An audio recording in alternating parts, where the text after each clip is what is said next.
first came here, I had grand ideas I was going to be a writer.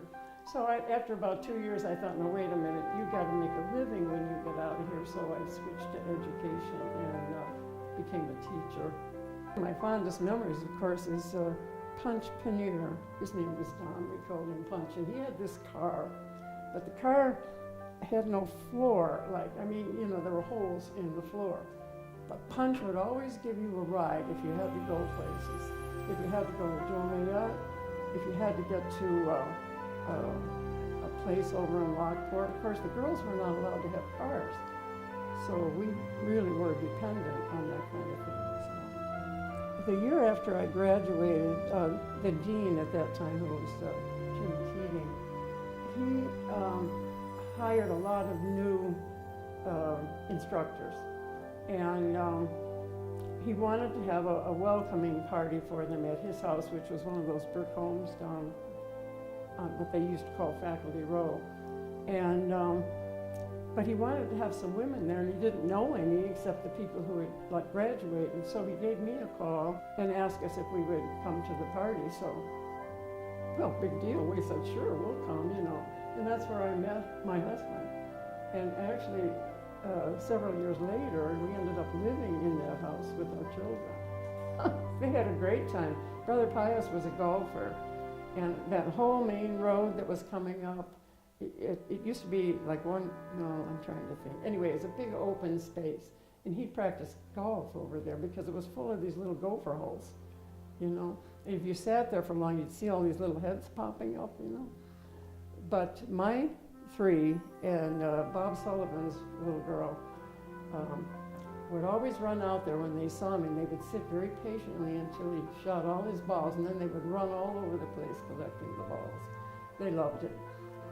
When I was midway through my teaching career, I went to art school on the side.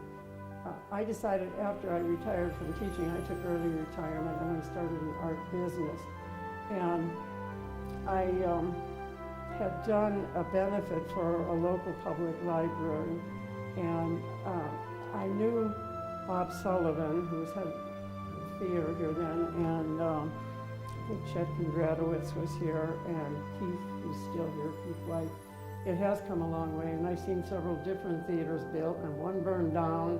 And I asked them if I could photograph some of the rehearsals or some of the people, and I would like to put on a show in their little gallery that they had over there. And they said, oh, please.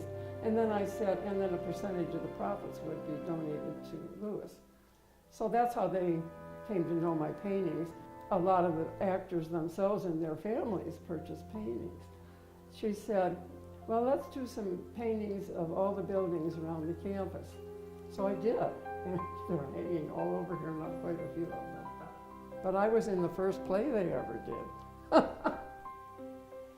I think it was called Stardust or something like that, no idea. And of course, any girl could get a part because they needed women, and we weren't very many here, so I wasn't exactly a Hollywood star. One of my all-time favorite people, besides Gordy around here, was Father Brennan. Father Brennan, he was a mentor to so many people. All the guys that were here would tell you the same thing. He went out of his way to help them to see that they could get an education.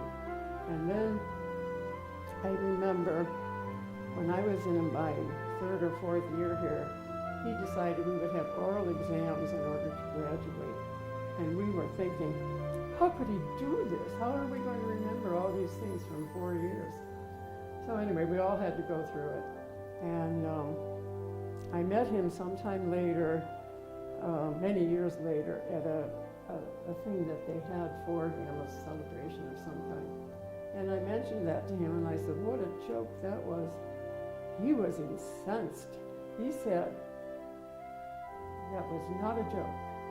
I wanted to prove to all of you people, all of you, that you were just as good as anybody in any other school around here.